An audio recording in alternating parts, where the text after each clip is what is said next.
Good morning. आज हम लोग क्वेश्चन आंसर ले रहे हैं क्लास 8 के what make me Indian chapter के इंग्लिश के। इसमें पहले के सेक्शंस के क्वेश्चंस मैंने करा दिए थे। आई थिंक डी सेक्शंस के बाकी है। आप उसको ट्राई करिए, नहीं आने से you can ask me the comment section, I will write down. And now start करते हैं सेक्शन ई से। तो सेक्शन ई का पहला क्वेश्चन है, कंपेरेबल मीन्स लाइक और एज गुड एज। जैसे एज गुड मतलब कंपेयर करने की बात आती है। तो what does a comparable offer mean. तो कंपेरेबल ऑफर मीन्स हो सकता है, जैसे हमने आंसर यहाँ लिखा है, comparable offer mean an offer which is as good as one's expectation. तो कोई ऑलरेडी जॉब में है, उसके पास कुछ, अगर वो जॉब चेंज करना चाहता है तो उसको एक ऐसा कंपेरेबल ऑफर होना चाहिए जो उसकी एक्सपेक्टेशन के ऊपर से थोड़ा सा हाई हो, या एज गुड एज जितना उसने सोचा था ऐसा होना चाहिए। और it may be better than the existing salary और बेनिफिट कैंडिडेट इज एक्सपेक्टिंग और गेटिंग। तो जो पर्सन अभी जिस लेवल में काम कर रहा है, जिस कंपनी में काम कर रहा है, तो उससे बेटर ही मिलने से ही will leave the job. So इसको बोलते हैं comparable offer. Question number 2, why does typical means normal और एवरेज। तो son of soil is a person who is a native of the place और बिलोंग टू द प्लेस। तो why does Ruskin Bond do not look like a typical son of the soil. तो as chapter में लिखा हुआ था कि his grand father और grand parents rather were from north Europe. Nordic को भी उनको बोला गया एक जगह में। तो वो उसी रेस के लगते हैं। नॉर्डिक आया था नॉर्थ यूरोपियंस।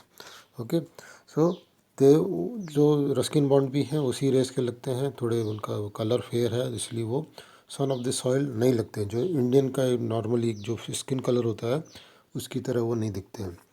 तो टिपिकल मीन्स नॉर्मल और एवरेज। तो Ruskin bond does not look like, या do not look like an Indian because his family belongs to North Europe, so he looks like more European than the Indian. तो question number 3 आता है, and if other countries were a little more willing to open their doors. तो ये एक sentence आया था chapter में, how can a country open its door. तो countries allow citizen of other countries to come to for education purpose, business purpose, job, और many country also allow refugees। आपने देखा होगा जैसे म्यांमार से रेफ्यूजी आए हैं, बांग्लादेश से रेफ्यूजी आते हैं, इस तरह से काफ़ी अफ्रीका से रेफ्यूजी जाते हैं यूरोपियन कंट्रीज़ में, मैक्सिको से जाते हैं यूएसए में। तो many country allows this refugee but with some restrictions. So opening the gate means they allow other citizen to come to their country for shelter or for education or some other purpose. Question number 4, so terrifying in a crowd, so beautiful in himself। तो ए का है, ये question है, why do you think Ruskin bond think so about Indians. तो Ruskin को ऐसा क्यों लगता था कि टेरिफाइंग भी लगते हैं और ब्यूटीफुल भी लगते हैं। He thinks so because India is a very populated country, and people move in a crowd which looks so terrifying। जो क्राउड में जब जाती है तो लोगों को डर लगता ही है कि इतनी बड़ी क्राउड है, हम कहीं खो ना जाए, या अदर टाइप की फीलिंग्स भी आती है, which looks so terrifying because of their numbers। but as a person Indian are beautiful। Question number B है, do you think that the same individual can be both beautiful and terrifying? Yes, definitely. If the person is a beautiful person, and then if he goes in the crowd, so because there are so many people in the numbers, so they look terrifying. So individual person who is the beautiful can be terrifying if he become a part of a large crowd। Question number F, sorry, not F, section F जो यहाँ पे दिया है, या match the words to make fix phrases. तो तो आपकी यहाँ फ्रेजेस आ गई है लास्ट में। सबसे पहला है वन के साथ मैच होगा फार एंड वाइड, वन के साथ जी मैच होगा। तो बिकॉज ये फार एंड वाइड मतलब बहुत दूर दूर से, बहुत डाइवर्स बैकग्राउंड से जो लोग आते हैं उनको बोला जाता है कि फार एंड वाइड। नंबर 2 है टॉप टू बॉटम। आपने सुना ही होगा कि टॉप से बॉटम तक, तो टॉप टू बॉटम यहाँ आएगा। लिटिल, लिटिल बाय लिटिल बोलते हैं ना कि सेविंग करिए लिटिल बाय लिटिल, थोड़ा थोड़ा करके। नंबर 4 स्टार्ट टू फिनिश, एक स्टार्ट से लेके फिनिश तक का जो भी इस तरह से बोला जाता है, start to finish. Number 5 yes और नो, ऐसा बोला जाता है यस और नो। फेस टू फेस, कोई मीटिंग होती है तो फेस टू फेस बातचीत हो जाती है। एंड डे टू डे जैसे एक्टिविटी बोला जाता है, day to day activities. And sooner और लेटर, आज नहीं तो कल ऐसा करके बोला जाता है, तो सूनर और लेटर, इस तरह से हमारा ये एफ सेक्शन कंप्लीट होता है। देन आपका आता है जी, मेक कंपाउंड एडजेक्टिव यहाँ पे दिया गया है।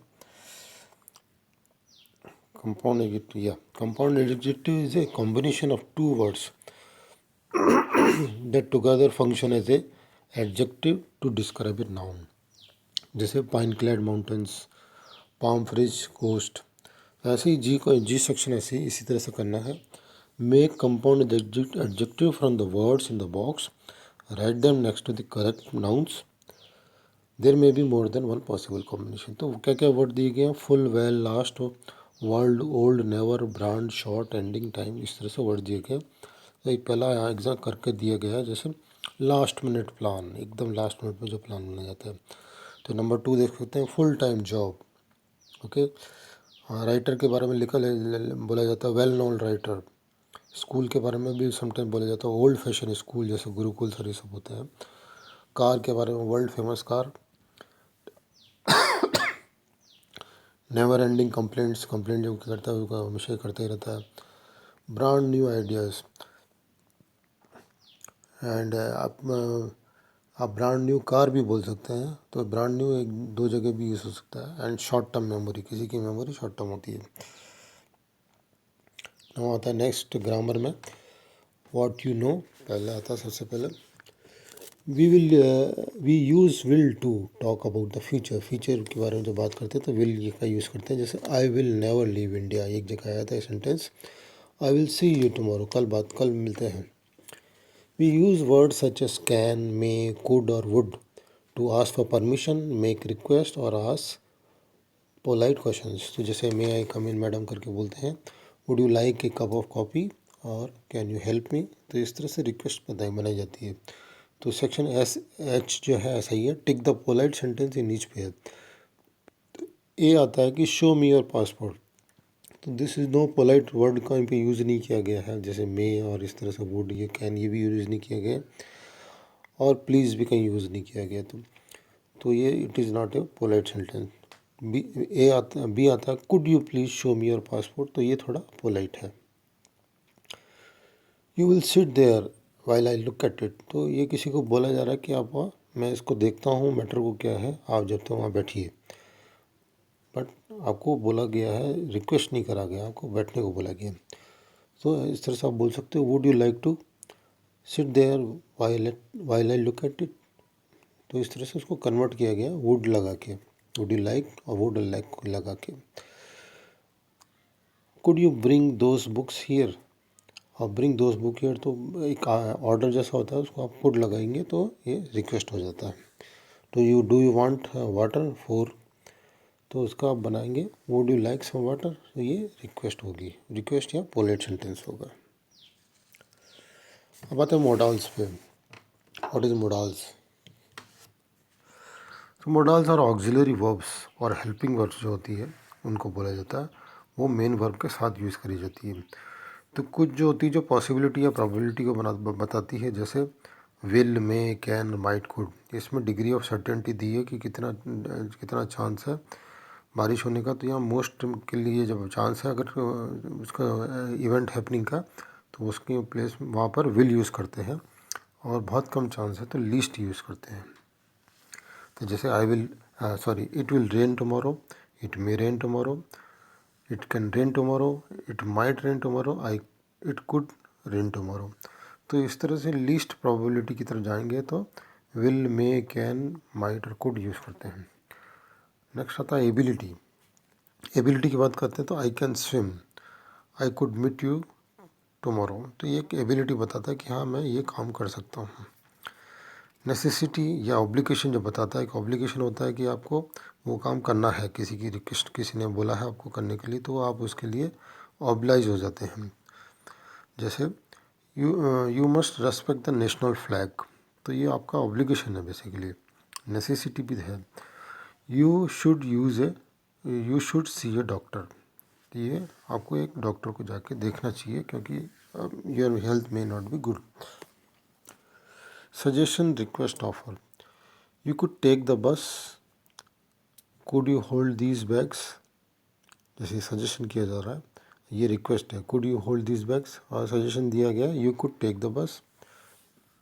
कैन आई हेल्प यू, ये ऑफर है। Would you join the queue, तो ये रिक्वेस्ट है basically. Would you like some juice, तो ये एक बेसिकली ऑफर है। Permission, may I leave early today, ये एक परमिशन है। यू कुड लीव आफ्टर 6, तो ये आपको एक ऑफर दिया जा रहा है, परमिशन दी जा रही है। Can I have some water, तो ये भी परमिशन, एक परमिशन जैसा ही है। अब इसके बेस पे कुछ क्वेश्चंस आएंगे, जैसे ग्रामर में आ रहा है। आई सेक्शन है, rewrite this sentence using modals. You need to make some other changes. जैसे we have to preserve the national monument, तो ये एक बेसिकली ऑब्लिगेशन जैसा है, जैसे हमारी पुरानी बिल्डिंग्स हैं इन सबको हम लोग को प्रिजर्व करना चाहिए। तो यहाँ पे जैसे ऑब्लिगेशन में आता है जो मस्ट यूज़ होना चाहिए, यू मस्ट और we must preserve the national monuments. Number 2 आता है foreigner possibly find India strange, तो पॉसिबिलिटी है तो आपको किसी को स्ट्रेंज लगेगा, किसी को नहीं लगेगा, तो foreigner may find India strange. यहाँ पे नंबर 3 है please leave your footwear outside. अगर हम मॉडल यूज़ करने हैं इसमें तो आप एक रिक्वेस्ट बनाएंगे इसमें, can you please leave your footwear outside, इस तरह से। और ऐसा भी बोल सकते हैं would you please leave your footwear outside. Number 4 it is possibly raining in Darjeeling now, तो it may be raining in Darjeeling now, ऐसा भी हो सकता है। Number 5 please tell me 5 facts about India, और could you tell me 5 facts about India भी हो सकता है, और can you please tell me 5 facts about India भी हो सकता है। Is it possible that the train is late, तो it may be possible that the train is late. और number 7 hold these bags for me please, तो can you hold these bag for me please. Number 8 we plan to go abroad next month, तो इसको हम ऐसे ही बना सकते हैं कि we may go abroad next month. अब लास्ट सेक्शन आता है, लास्ट सेक्शन जे है। इसमें आपको should not, must not, would not और मे कुड, ये सब आपको यूज़ करके थोड़ा एक सजेशन देना। एक पर्सन ने, जैसे यहाँ लिखा है कि imagine that your younger sibling has come to you with this problems, respond to him और हर ऑफरिंग एडवाइस और सजेस्टिंग फॉर ईच प्रॉब्लम। आपको ये सब यूज़ करना है, शुड नॉट और ये सब। तो नंबर 1 है, इसमें से आप बुक में से रेफ़र कर लीजिए अगर आपको छोटा छोटा लग रहा था। I think my best friend has cheated on a test, I saw her him look at some papers on the teacher's table the day before the test. The test results were announced today and he has scored more than the marks than the usual. Should I confront him? तो ये basically एक friend ने देख लिया था कि कोई cheating कर रहा है टेस्ट में, और उसने फिर उसके बाद जब मार्क्स आया तो उसको डेफिनेटली लगा कि भाई उसने चीटिंग करी थी और इसलिए उसको बेटर मार्क्स आए। अब वो पूछ रहा है कि मैं उसके साथ क्या उससे कन्फ्रंट करूं, मतलब उसके साथ ये बात करूं कि तुमने ऐसा क्यों किया था। और कन्फ्रंट का मतलब बेसिकली थोड़ा झगड़ा टाइप हो जाएगा। And should I tell our other friends और should I complain to her his parents और टू द टीचर। तो पहला हो सकता है कि should I confront her him, तो ठीक ही लग रहा है। पूछते हैं तो किसी से, क्या मैं उससे ऐसा बातचीत करके ऐसा करके कुछ करूं, और should I tell our other friends, तो ये भी एक एडवाइस ही पूछी जा रही है कि मैं क्या अदर लोगों को बोलूं। और लास्ट में जब आता है कि should not I complain to parents और टू द टीचर्स, क्या मुझे कंप्लेंट नहीं करनी चाहिए कि करनी चाहिए, तो मेरे ख्याल से शुड नॉट यहाँ पे करेक्ट लगेगा। नंबर 2 है, I have fought with my best friend, I haven't spoken to her him in 2 days, but he she does not seem to be mind, we don't play और have lunch together any more, he she seems to same as usual and I don't like it because I feel terrible. I don't want to apologize, but I don't want to talk to him, her first either. तो tell me what to do. तो only last में आ रहा है कि last में एक suggestion पूछा जा रहा है कि मुझे क्या करना चाहिए, तो आप लगा सकते हैं क्या आप इस तरह से बोल सकते हैं, would you tell me what to do please, would you tell me what to do please, इस तरह से आप बोल सकते हैं। और यही ठीक है, would you tell me what to do please. तो इस तरह से हमारा ये चैप्टर ख़त्म होता है। And please write in a comment section how you like that video. Thank you very much.